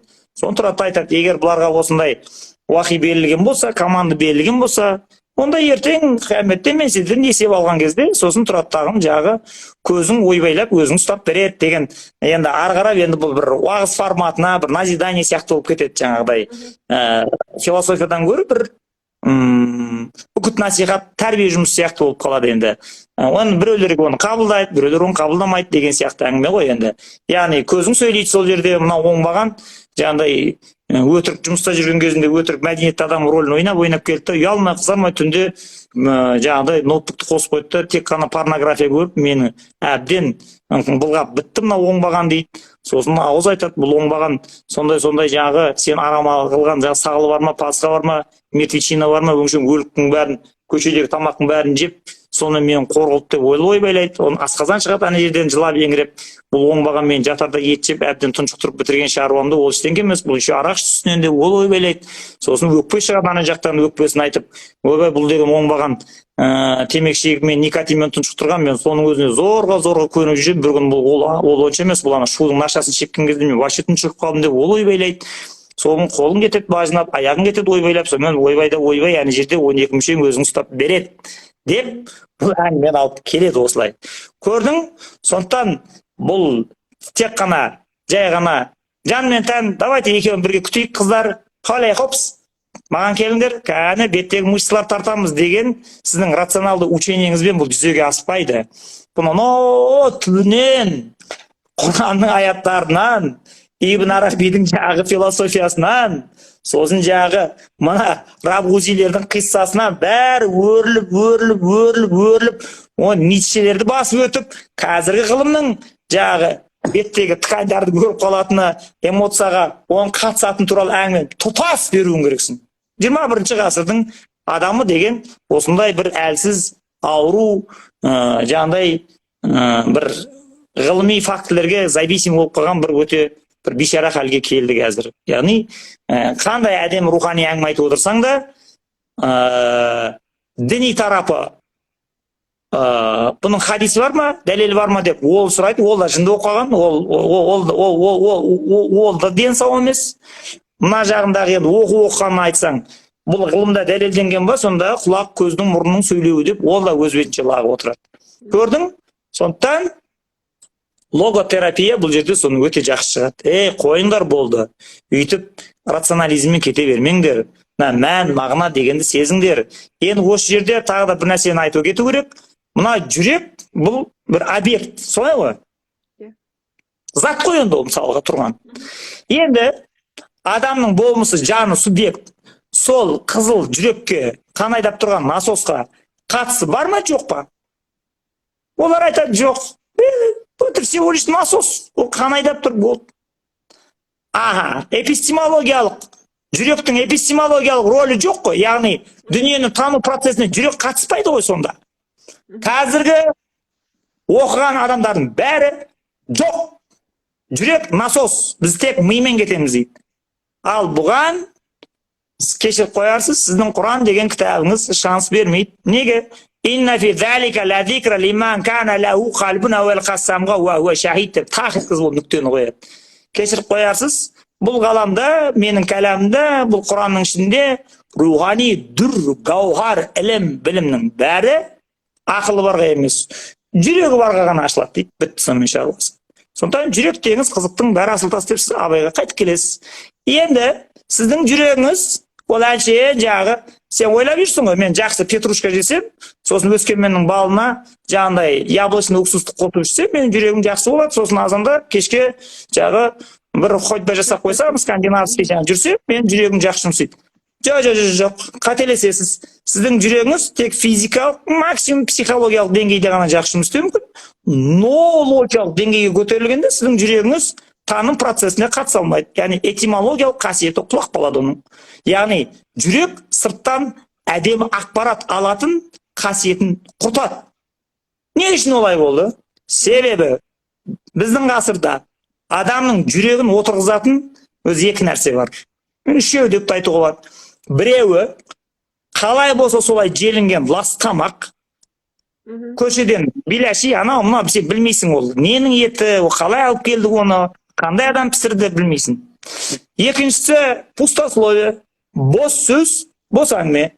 Қазақстандағы тұрып жатқан қазақтардың жүрегінің эпистемологиялық күш қуатының кеміп кететін себебі радио, телевидение бұларға тек қана развлечение береді. Ахо-хо, бос сөз, бос әңгіме.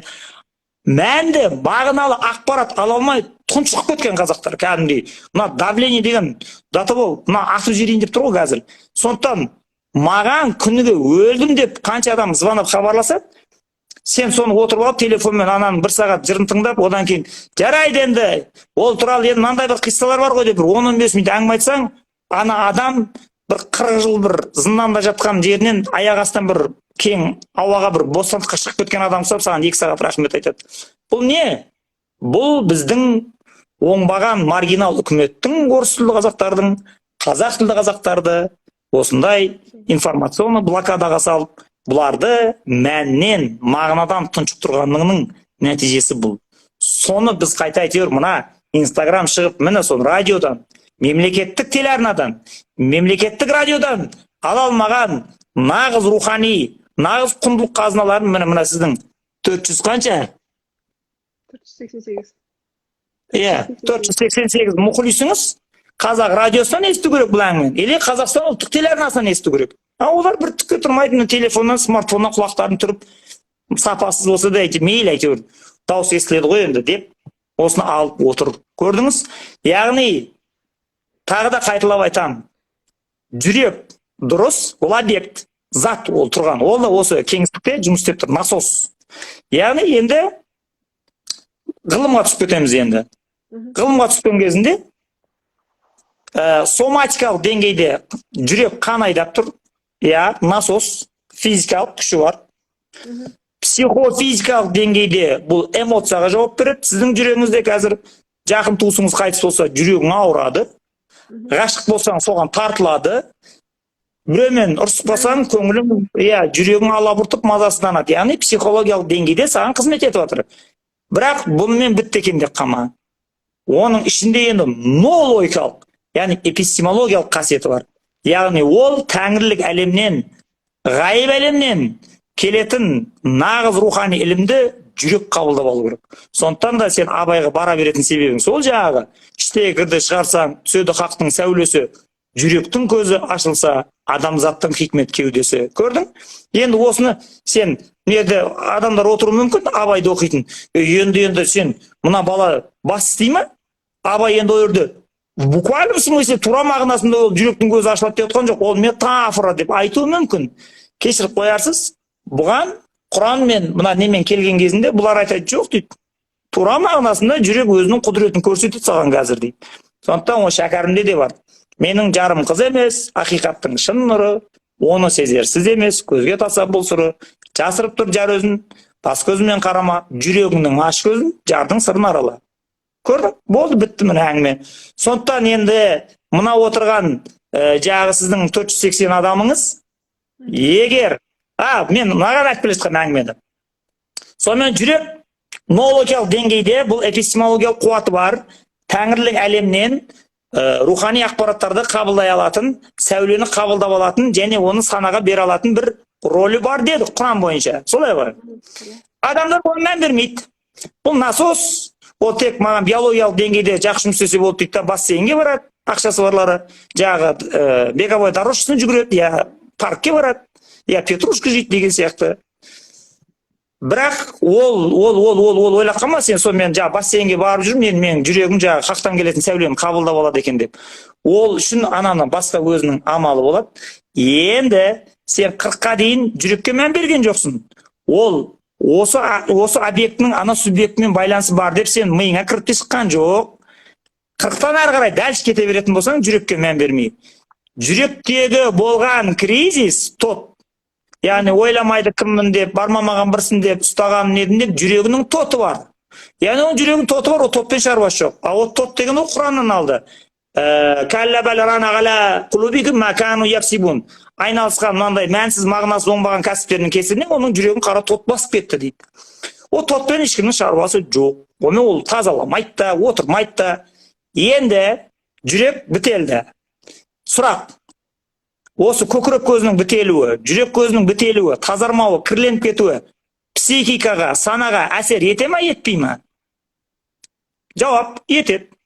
Міне қазір мен Құдайдың құттығын көріп жатырмын. Сол психологиямен айналысып жүрмін. Жағы әдебиетпен айналысып жүрмін. Культурамен айналысып жүрмін деген адамдардың өзінің кіршесі кетеді.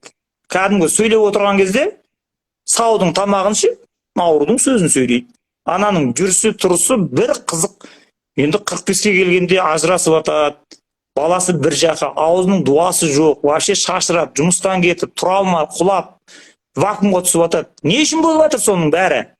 Соның бәрі, кешіріп қоярсыз, мынау субъект қоршаған ортамен, объективті әлеммен, тәңірлік әлеммен қалай контактқа түседі? Екеуі бір-бірімен не арқылы байланысады? Яғни сырттағы ілім деп аталатын нәрсе субъекттің ішіне қандай жолдармен келіп түседі деген кезінде бәрін сознаниеге, интеллектке апарып байлады. Жүректі ол жерден қуып шығарды, бар кетсе насос, сол қаныңды айдап тұрды. О бейшара қан айдап жатыр. Ал оның үшінші функциясы бар, ілім алатын. Оны бермейді. Тұрады. Сізге келетін рухани білімнің көздерінің бәрі, источниктерінің бәрі бітеледі. Бітелгеннен кейін бұл сізде давление, миыңызда уже сіздің психикаңызда ауытқу басталады. Сондықтан мен терапия жүргізбеймін, өйтіп адамдарға барып отырмаймыз. Ең дұрысы бәріне жаңа ұрпақ қалыптастыру, жаңа ұрпақ өсіріп шығару деген мәселеге көбірек көңіл бөлеміз дағыны. Мына балдар әдебиетін шығарып, бүгін жәрмеңкеде де алаш арыстарын шығарып отқан шедеврларын шығарып, Әли Непсқа дейін қазір бір 10-шы ретте басылып кетті уже. Сатыла береді. Соның бәріне мән беріңдер деп айтатын себебіміз сол. Сондықтан саған да, Гүлзада, енді кішкене өзіңді қолға алып, мына әңгіме өте тереңге кетіп қалды. Мынаны нем бар еді, шақырып алып, өзін гүгістетіп жіберді деме сен. Ондай неврозға берілме. Сен кәдімгі өзіңе серьезно, өзіңнен уже есеп ал. Шынымен де менің жүрегім тот басып отқан жоқ па? Мына таным процесіне менің жүрегім қатыса ма осы? Жоқ, қатыспай ма? Сен жағы бір ғашық болған жігітіңе жүрегің лүпілдеп, болмаса біреуден көңілің қалғанда жүрегің ауырғанға ойлама, менің жүрегім жұмыс істеп тұр екен деп. Ол просто эмоцияның деңгейінде, психофизиканың деңгейінде ғана жұмыс істеп тұрған жұмыс. Ол таным процесіне қатысу керек кәдімгі. Енді оны айта берсең, ол діни сипат алып кетеді. Тағы да тереңірек кірейін десең, енді Ибн Арабиге кіре берейін десең, ол жүрек дейді дағын отырып алып, Құранның аяттарымен, пайғамбар хадистермен дәлелдеп тарқатып оны басқа дүниеге алып кетеді. Енді оған сол діни танымға ұйыған, суфизмді жақсы көретін, соны быландай қиналмай қабылдай алатын адамдар өздері отырғанда узкий кругта ғана айтады. Ал мынандай публикаға оны айта алмайсың, себебі тағы да қайталап айтам, адамдардың бәрі уже жандай нездоровый информацияны ала беріп, жандай информационное ожирение дейді бұны енді, яғни ақпараттық семіздікке ұрынған. Осы алған теріс ақпараттарының бәрі бұл Ибн Арабидің жүрек туралы айтатын қызық әңгімелерін ол денесіне кіргізбейді, бұны қабылдап ала алмайды, оны бәрі тұспұсайды аттарға кетіп. Сондықтан осы жерден әңгімені бітіреміз, болды, бітті. Сондықтан 90 ауыз сөздің толықтай түйіні, адам болмысы деген қазір ең соңғы түсінік бойынша адам болмысы не деген сұраққа біз жауап бере алмаймыз. соңғы тоқтаған жері адамның ішінде болмысында 18.000 ғаламда қандай нәрсе бар болса, соның бәрі осының адам ішінде тұр. Адамның міндеті енді жүрек пен ақылды, миын қатар параллельно іске қосаттағыны өзінің ішіндегі болмыстан тек Алланың жаңдай илахи есімдерімен шыққан рухани құндылықтарды өзінің болмысынан сыртқа қарай атып шығарып жібереді. Ол сондай оның қасиеті бар деп қана түсіндіресің. Сонда діни уағызға да кіріп кетпейміз, академиялық жаңдай рационализмге де жатып алып, позитивизмнің де күршегіне түсіп қалып, сол ғылым деп қартайғанда алжып отырмаймыз. Ортадан бір жақсы шығармыз. Мен тағы үйге қонақ келді, звонок басып жатыр, мен есікті ашайын, ана ойбайлап жатыр. Ал енді құрметті оқырмандар, ханымдар, сіздердің өздеріңіздің сұрақтарыңыз болса, осында қазір Санжар ағаға кішкене қоя қойсаңыздар болады. Санжар аға? Енді жағы мұхлистарыңызға сөз кезегін беріңіз, енді біз енді тым көп сөйлеп кеттік. Сол, мен де қазір соны айтып жатқанмын. Сізге қазір сұрақтарыңыз болса, осында жаза қойыңыздар. Санжар аға сіздердің сұрақтарыңызға жауап береді. Және де менің өзім тағы бір сұрағым бар еді сізге негізі. Өмірдің мәні деп жатады ғой, в основном енді менің ол енді ешкімнің мнениесі емес, өзімдікі, мен қалай оны көріп жатырмын, қалай нетем деген сияқты ғой. Просто өмірдің мәні дегенде бізде неге қазақтарда көбінесе өмірдің мәнін балаға келіп тіреп қояды? Сіз бұл жерде бұл сұраққа жауап беру үшін сіз қазақ тарихы деген нәрсемен серьезно айналысып, сәл бір үңілуіңіз керек. Себебі балаға келіп тіре беретін себебі қазақтар 1700 жаттап алыңыз, 1723 жылдан бері ақтабан шұбырынды басталғалы бері тұрақты қырылып келе жатқан халық. 1723 жылы 3 миллион ба қазақ ол кезде, сол кезде мына ақтабан шұбырынды болаттағыны қалмақтар қырып жібереді. Қырылып кеткеннен кейін халықтың саны күрт азайған кезде, өмірдің мәні не деген кезде, ол кезде автоматически ұрпақ болады. Қалайда тез үйреніп, тез туып, көбейіп кету керек болды. Егер көбеймесе жойылып кетеді. Сосын олар тағы да Абылайхан келеді. Абылайхан 1756 жылға дейін олармен соғысты, ұстасты. Кейін Амурсанамен әйтеуір бір келісімге келгендей болып жүрген кезінде оны Қытай жағы Цин империясы, Цэнлун келді дағыны бәрін қиратып, бәрін талқандап, жоңғарларды жойып жіберді. Сол кезде де Абылайханның өзі сәл стычка болды. Ол біресе қырғыздармен соғысты, біресе қалмақтармен соғысты. Есіңде болсын. Әр соғыста батырлар, ақылды азаматтар бәрі өліп қалып отырады. Сондықтан бір елге еге болатын бір ұрпақ туу керек деген андай жыраулар, нелер насихаттап, бұл үгіт насихат идеологияға айналып кете береді. Сосын 1800-ден былай қарап, Российский империяның отарлау кезеңі басталады дағыны, әр жерден дүркін оған көтеріліс, адайлар көтеріліс, семей көтеріліс, ана көтеріліс, мына көтеріліс деп кете береді дағыны. Ол көтеріліс әр жерден бүйтіп шыға береді, ол өле береді адамдар, ол өлгеннен кейін оны туу керек, толтыру керек. Сондықтан халықтың сознаниясінде бұл өмірдің мәні әйел деген Кенесары сияқты бір батыр туса, Абылайхан сияқты бір батыр туса деген нәрсе бітпейді ол. Сөйтіп жүрген кезінде 1836 мияқтан Махамбеттің соғысы өліп жатыр, мияқта жаңағы Кенесарының 48 жылы қырғыздармен соғысы ол өліп жатыр, пәленбай адам. Осы соғыстағы өлген адамдардың бәрі, олардың орнын біз қайттан жаңа ұрпақпен туып толтырамыз деген нәрсе ол шыға береді. Түсіндіңіз ба? Сондықтан ана ұл туса қуанатын себебі сол. Себебі соғыстан еркектер көп өліп қалады дағыны, жауға шабатын батыр туу дей беретін себебі сол аналардың. Сөйтіп жүрген кезінде не болды? 1914 жылы бірінші дүниежүзілік соғыс болып дағыны, сіз білесіз, июнь жарлығы деген 16 жылы қазақтан әскер алу деген бәрі жылап еңіреп бейшаралар, тағы да Амангелді Имановтың көтерілісі басталды. Соғысқа адам бермеймін деп. Оларды тағырды, соғысқа кеткен тағы өлді. Тағы да оның орнын толтыру керек. Қайттан туда ту деген әңгіме жүреді сосын қазақтың даласы. Не істейді басқа өлгеннің орнын? Бол өмірдің мәнін туаны, өлген батырлардың орнын толтырыңдар деп. Сөйтіп жүргенде 28 жыл болады. 28-ден бастап қысу, аштық. 32 жылы 6 миллион болып отқан қазақтың 4 миллион өлтіріп тастаған бір жылдың ішінде. Енді ана 4 миллион адамды қайтып орнына келтіру үшін, енді өмірдің мәні бала ұрпақ демегенде не болады енді? Қаңырап жатқан жер толтыру үшін. Одан ойбай аштық бітті дей беріп, 126 мың адамның көз ашығын ұстады да, оның 25 мың бір-ақ жылда тастады. Тағы толтыру керек. сөйтіп тұрғанда 41 жылы екінші дүниежүзілік соғыс басталды. 600 мың Қазақстанның адам жіберді, оның 250 мың 300 мың тағы өліп қалды. Санаулы ғана адам келді. Сосын не? Давай бригадирден тусаң да тудан басқа әңгіме жоқ. Сонымен бейби бум Қазақстанда 56 жыл ма 58 жыл ма болды. Ең көп туылған кезі. Содан бері әйтеуір жағы 70-80 жылдар мына біздің 80 жылдар біз көшеге шыққан кезде менің шешем сол 10 бала туған Батыр ана көшеге шыққан кезде сол көшеде ойнап жүрген балдардың бәрінің шешесі Батыр ана туған. Бәрінің үйінде 10, 11, 12 бала туған. Сол.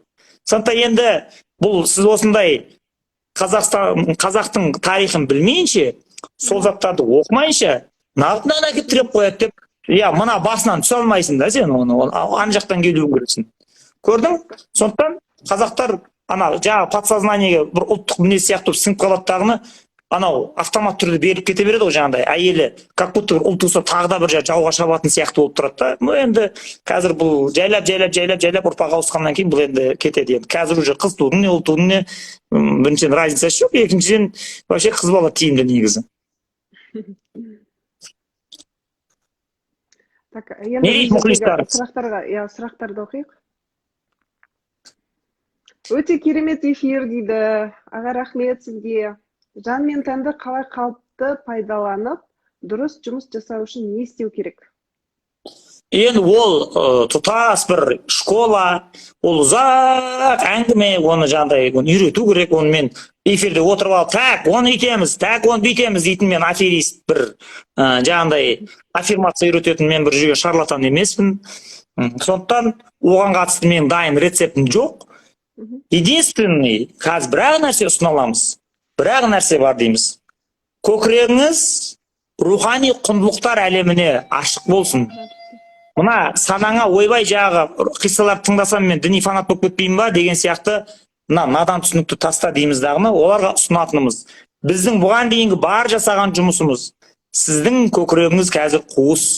Оны айттым ғой, Советский Союз 70 жыл оны қуыс қылды. 30 жылда мына ғасыр ғұламасы ол вообще пустотаны күшейтіп жіберді. Башқана ақпарат берген жоқ бізге. Соны толтыру үшін, міне біздің соңғы 2013-тен бері жасаған жұмысымыз, маған дейін де біраз адамдар істеді, енді оны керек жоқ. Тарқатып, сіздер Телеграм каналына кіресіздер дағына, яссауи феномен деген тұр. Сияғы шәріп деген тұр. Қиссасул әмбия деген тұр. Салт дәстүр сөйлейді деген тұр. 1000 сұрақ. Соның бәрін жартысын өзім оқыдым. Бейсен Құранбектің көмегімен. Жартысını Қайрат Әділгерей деген профессионал актер оқыды. Соның бәрін телеграмға салып қойды. Соны тыңдасаңыз, көкірегіңізге идеялардың бәрі құйылатын болса, тағы да қайталап айтамын.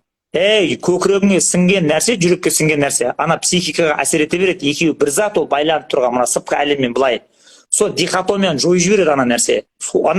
Мен оқып атқан жаңағы батыстың ғалымдары бар ма? Соларың жылайды. Мына шығыстың даналығымен синтездеңдерші, мына Құдай екеуін сочетать етіңдерші, мына рационализмді аналардан бар мудрості алып келіңдерші деп ойбайлайды. Сосын ғой мына Европадалардың кейде біресе буддизммен, біресе суфизммен айналысып сөйтіп автобусқа мініп алып қаңғып жүреді кейде сондай жерлерді аралап. Енді сен қазақ болып туып тұрып, енді қалай сен оларды пайдалана алмайсың? Ал егер ол қолы бос емес, өте қарбаласпын дейтін адамдарға аудио нұсқасын ұсындық. Тегін, бәрі тегін. Алда тыңдай бер. Жаңағы телефоныңа сал да, телеграмнан алып машинаңа қосып қойып тыңдайсың ба, пробкада тұрып тыңдайсың ба, трассада тыңдайсың ба, кухняда тыңдайсың ба, тыңдай бер. Бәрі рахат. Кәдімгідей маған жүздеген адамдар хат жазады. Мен енді өлуге сәлақ қалдым, мен кришан кетуге айналып еді дейді. Жаңағы информационный ожирение болған ғой, көрінген марафонға қатыса берген аферистер жаңағы мен саған аффирмация үйретем, байтам жаңағы байыңды адам қылып берем, араң қойған дегенде өтірік ұра берген, ақшасын ала берген, бір-біріне қарама-қайшы информация көбейгенде миы шашылып кеткен, хаос болған ғой, онда фрустрация дейді енді оны. Фрустрация бар, шашылып кеткен. Соны аудио кітаптарды, қиссаларды тыңдау арқылы қайтып қалпына келтіріп алған адамдар отырып сенбесең қазір. Өйстіп тыңдап отырғандар болса жазады өз жерге. Менде сондай болды деп, мойындайды өз жерде. Енді ал жоқ, мен балама оқып бергеннен кайф алам. Мен кітапты ұстап отырып оқығаннан ләззат алам. Мен ақпаратты көзбен қабылдайын дейтіндер болса, кітап сатып алады. Және кітапты барынша ең кедей қазақтың өзі сатып алатын болсын деп ең төмен баға қойып тастадық. Және оны ана кітап қымбат сатылмасын, қазақтарды тоздырып жібересіңдер деп қадағалап отырған инспекторлардың біреуі Оралдағы Абзал Құспан.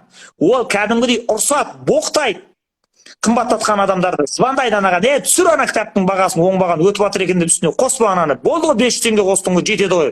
Не сұмдық бұл деп. Себебі өлуге айналды халық кәдімгідей. Жоқ, ала алмайды, вообще кірмейді информация. Бәрін жағына шарбатандар отырып алған, оңбағандар, ұялмағыр, ұятсыздар. Сөйтіп тағын ана аш халық әйтеуір бірден үйретемін десе далбасылып соны далақтап артынан жүгіре береді. Сосын біз алдыда бәрін тегін істеп тастадық. Маған да айтады, мына платный емес, сен платный қылсаң миллионер болатын ең, анау білем. Қазір отырған осы 500 адамға ал маған 1000 теңгеден төле десем 500 мың теңге берді, 2000 теңгесін 1 миллион теңге жинап аламын. Мен соған басым жетпеймін, мен әйелімнің басы жетпеймін осы ақшаны жинауға. Олай болмайды істеуге. Не үшін? Себебі тәңірлік әлемнен саған нәсіп болды ма бұл рухани ілім?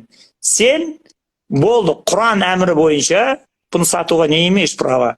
Бұны Құдай жаратқанына бұқара халықпен сенмен тағдыр сені осы Қазақстанда, осы қазақ тілді ортамен сені тағдырлас өмір жолында сені осы кеңістікте, осы тарихи кезеңде осылармен өмір сүретін маңдайыңа жазды ма? Болды. Тәңірден келген бұл ілімді сен тегін беруге міндеттісің. Ешқандай да ақша істеуге, бұдан бизнес жасауға сен праваң жоқ. Егер оны ақшаға айналдыратын болсаң, көкірегіңді бітейді сосын. Көрдің, өзің құрып кетесің. Сондықтан мынаны пайдаланыңыздар. Ана телеграм каналына жазылып алыңыздар. Мен Санжар Керімбай деген бір канал ашып тастадым, өзім жазғандарымды.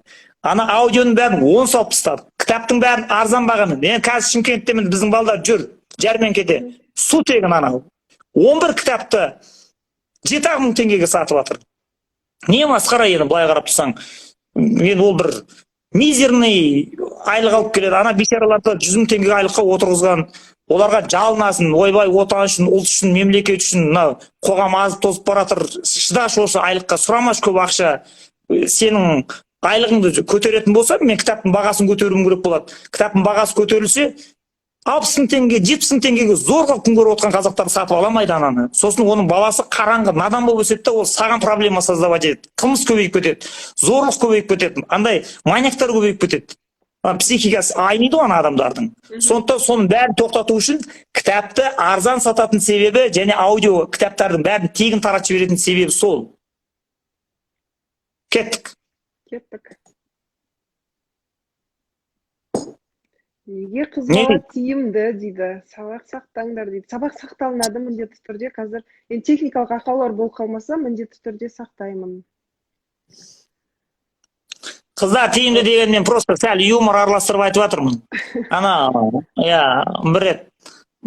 бір банкир досым әйелім қыз туды дейді. Мен айтым, молодец, сен ресторанда жубым дедім.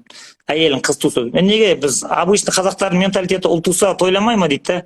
Мен айтым, ол баяғыда жоңғар шапқыншылығының кезінде соғыста батыр керек болып сол кезде айтқан оны дедім. Қазір дедім, қараш дедім, ұл бала деген тұрған тұрысымен проблема бұлар. Не сабақ оқымайды, не жатқан жерін жинамайды, смартфонға кіріп жатты, қаныңды ішеді. Сосын бұлар грантқа өмір түсе. Оны сен платный оқытуың керексің, осы үйленемін дейді, той жасауың керек, оған сен қалың ба? Қана мен қыз деген рахат дедім. Үйдің ішін тап-таза қылып ұстайды, шешесіне қолғабыс, грантқа өздері түседі. Күйеуге тисе қалың мал аласың.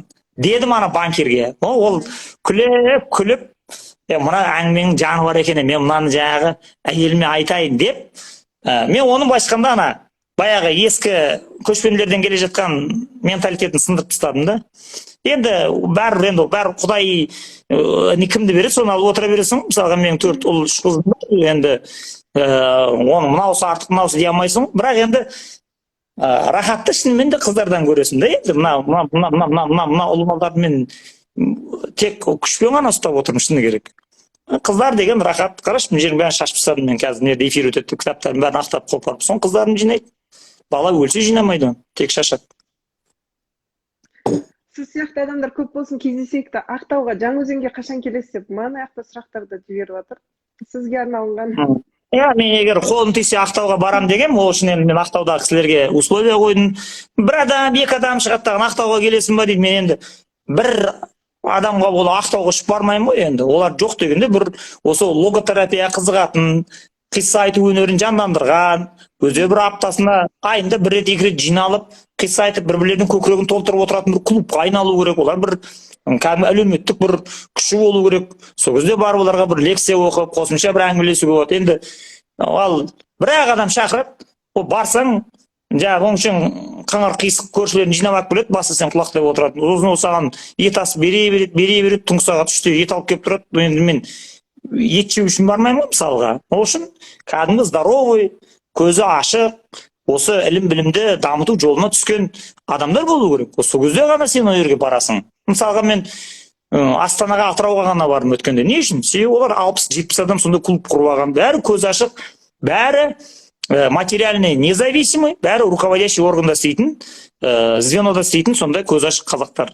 Олар, ол сенің мына надан діншілдігіңмен де шаруасы жоқ, байлықпен де шаруасы жоқ. Олар не істесек адам кейпінде қаламыз, не істесек мына ұрпағымыз елге еге болып қалатын саналы азамат болып өседі. Кел, әңгімені өшерін тарқатайық дейді, болды. Бәрі мұғалім, юрист, акиматта істейтін, культура саласында сондай көз ашық адамдар. Олар күші жетті мысалға, жинады сондай адамдар, бір-бірін хабарласып үйтіп.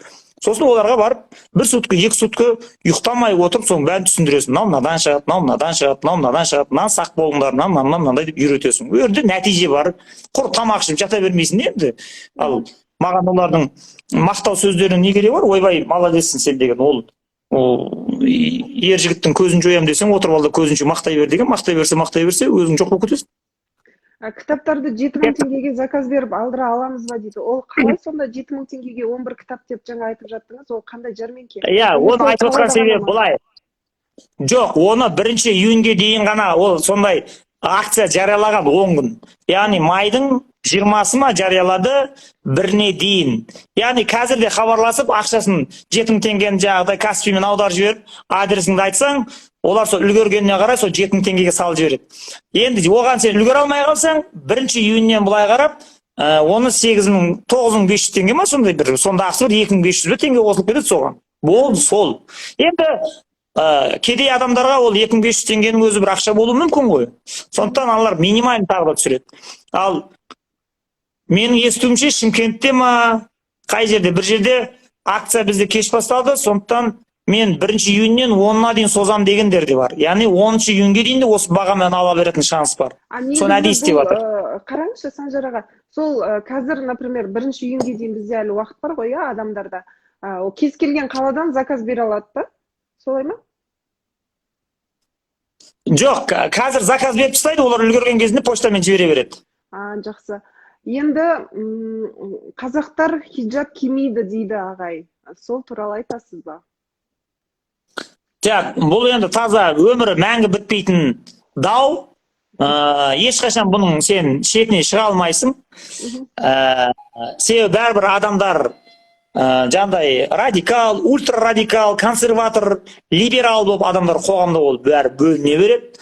Бұл бөліністі тоқтатып, Советский Союздың кезіндегідей бәрін бірдей киімге, бәрін бірдей дінге сен ұйыта алмайсың. Болды, көндігесің осыған.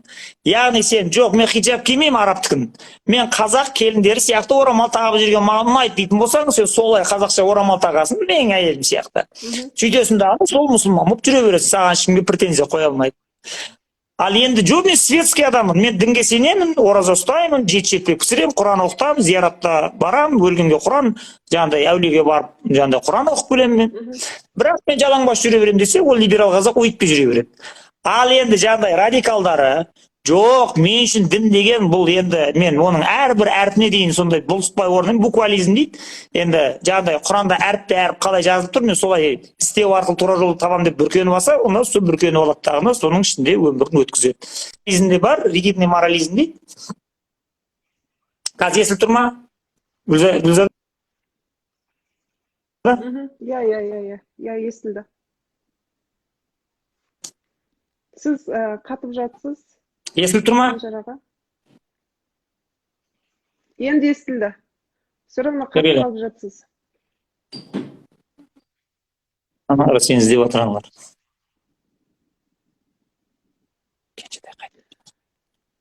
Сәлем, балапан, қалың қалай? Қашып кетті. Так, сонымен Енді мынау ригидный морализм деген болады. Яғни мына кішкентай кезінен бір құндылықтарды, ұлттық құндылықтарды бойына сіңіріп өспеген адамдар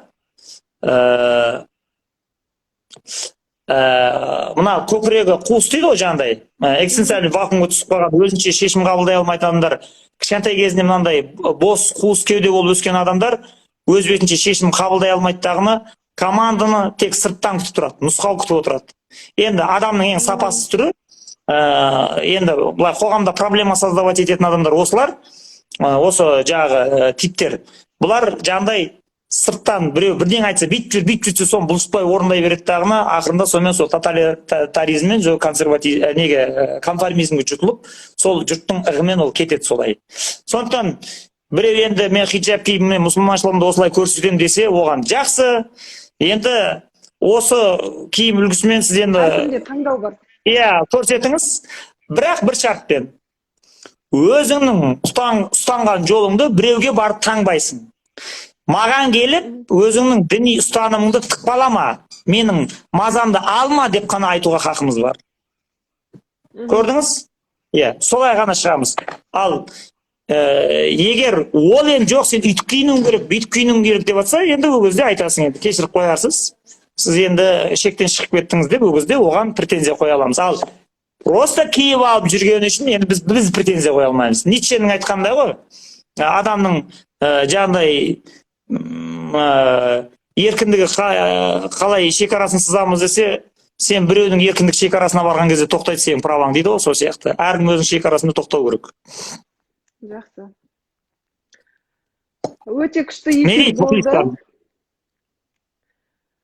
Сонда қайсысы дұрыс? Енді сол орамалды бәрі нетіп кетті, талқылап кетті. Мынаған келсек, Гүлзада. Иә, Гүлзада, мынаған келсек.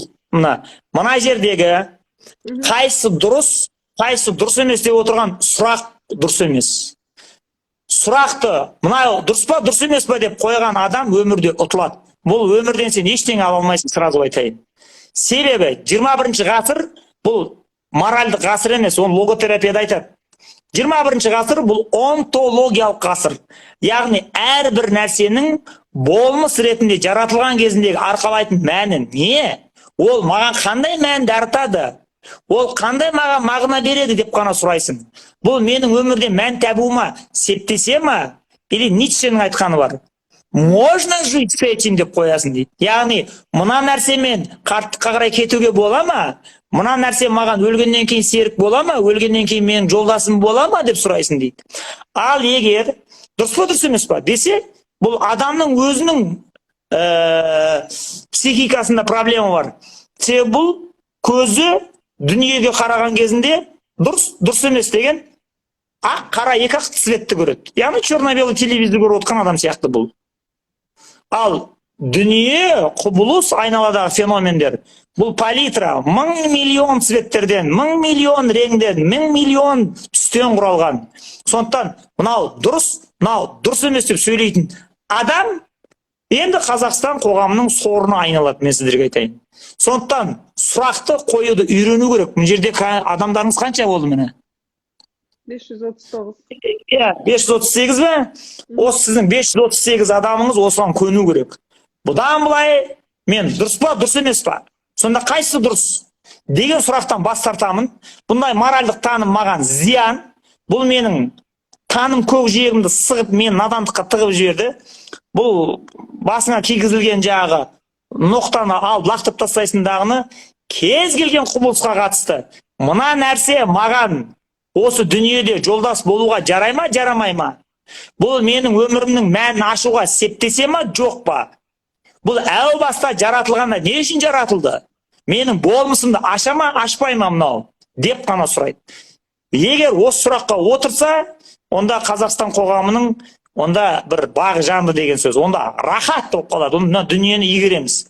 Ал дұрыс па, дұрыс емес па? Деді ма, болды, бітті сен шаруаң. Сен или ақ, или қара, или тозақисың, или жәннатисың деген екі нәрсемен бүкіл дүниені бұлғап, бәрін бытшысын шығарып бітеді соның шаруаң.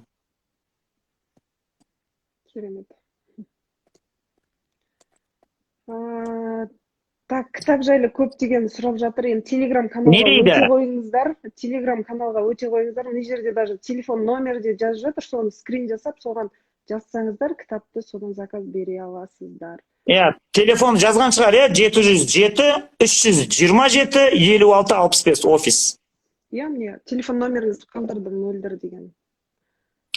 Сол мөлдір деген сол жердегі телефонға жауап беретін келіншек, соған хабарласып тағыны жаңағы акцияға әлі 28, 29, 30 әлі 3 күн бар ма, 2 күн бар ма, біріне дейін. Спокойно үлгереді. Тағыны телефонға звондап заказ береді, олар үлгермейді, конечно, но үлгерген уақытта олар сізге салып жібереді сол бағаға. Ең бастысы ақшасын біріне дейін аударып тастасаңыздар болды. Вакцина салдырайын ба, салдырмайын ба дегендей болды ғой деп жатырмын. Мына жақта енді өте дұрыс дейді. Керемет. Біз енді уже 85 минут эфирде отыр екенбіз. Одан да көп, өйткені бірінші эфиріміз үзіліп қалды. Санжар аға осы эфирге келісіп, маған қонаққа келіп, өзіңіздің біліміңізбен, іліміңізбен бөліскеніңізге көп рахмет. Алла разы болсын сізге. Біз әлі талай жақсы жаңалықтармен кездесіп, жақсы жаңалықтармен бөлісеміз деген ойдамын. Сізге тағы да бір өтінішім бар, бірақ оны мен енді сізге жекеңізге жаза қояйын.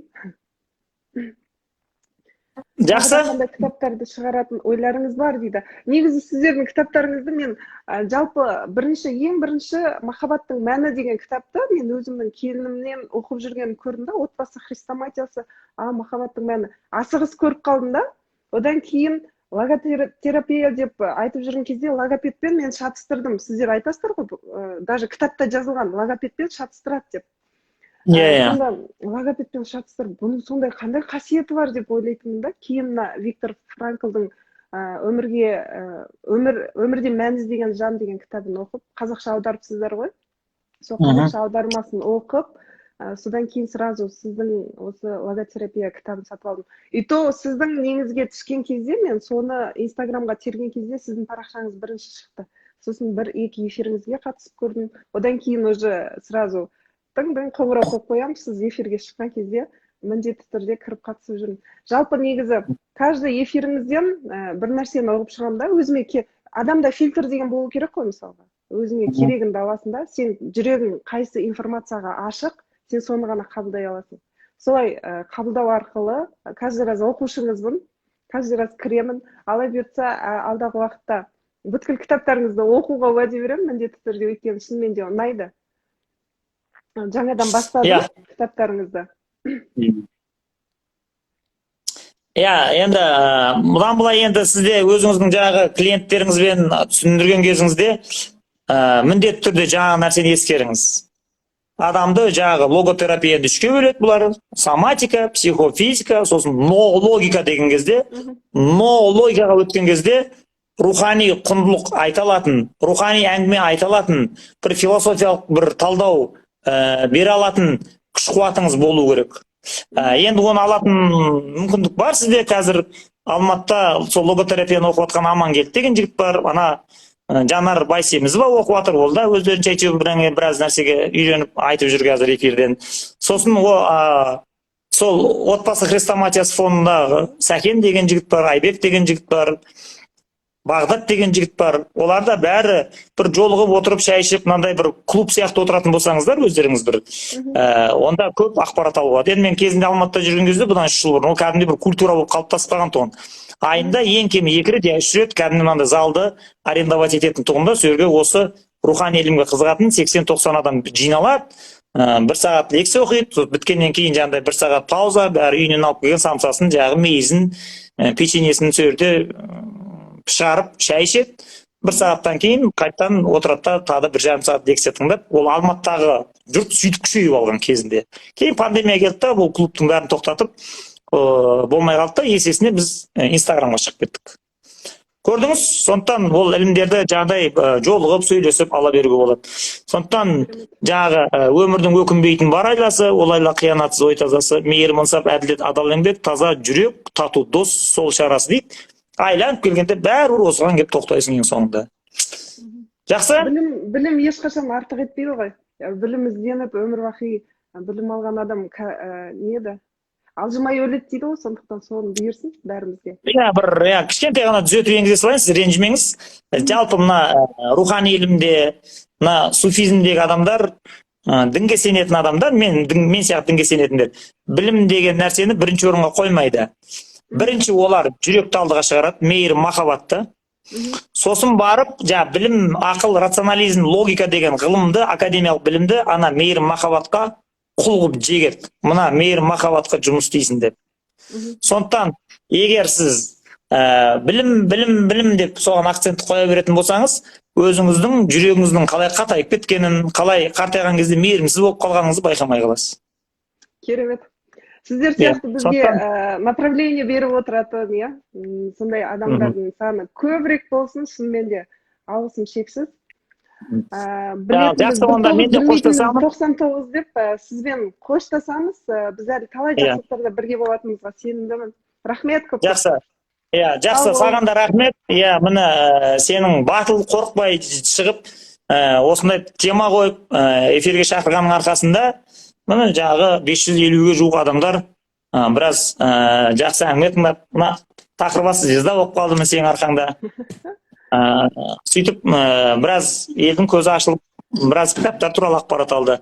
Сондықтан мен де қарным ашты, мен де кеш болды, мен тамақ жем, тағы да ізденіп оқып кете береміз. Болашақта егер Ибн Арабиге қызығып атсаң, одан да бір қызық арасынан элементтер айтып беремін. Енді оған дейін сен кішкене бір рухани тарапында бір көтер, өйткені мен қазір мен айта алмаймын. Жақсы? Әрине, жақсы. Рахмет көп. Жақсы, давай, сау бол, көріскенше.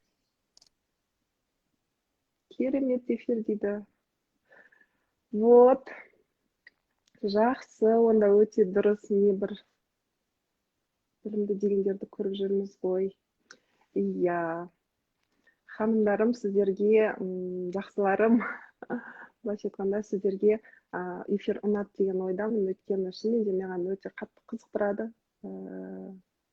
Тіптен жаңа Айбек деп айтып жатты, сол кісінде Толстойды зерттеп, Толстойды бір несін, әңгімелерін ашқанын естігем сол кезде. Енді әркімде таңдау бар ғой, бұл жерде. Барлық адамда таңдау бар. Не деген ғажап әңгіме, бақытты болыңыздар, керемет әсерде болдым. Бәрі сіздер үшін, сондықтан осындай эфирлерді жақсы адамдармен, білімді адамдармен, осындай эфирлерді сіздер үшін бірігіп жасап тұруға тырысамын. Сондықтан мен сіздерді жақсы көремін, эфирді сақтаймын міндетті түрде.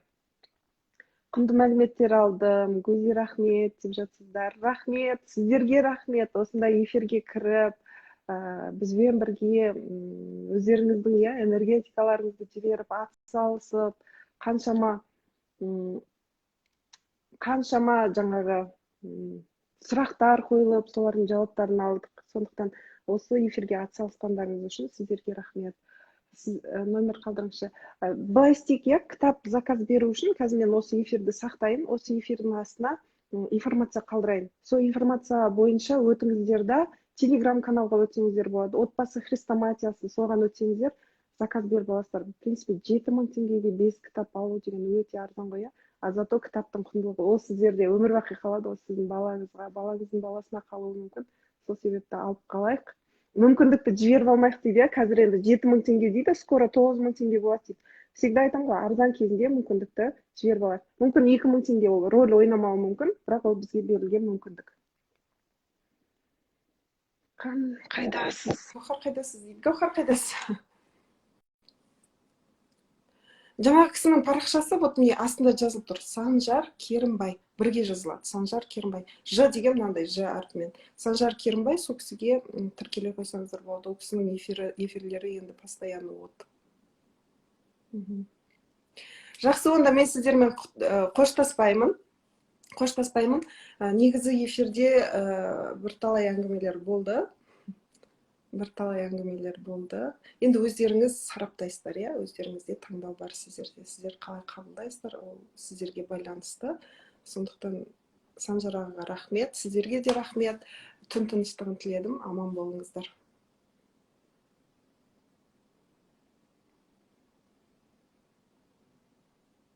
Телеграм каналды қазір мен астына жазып қоямын.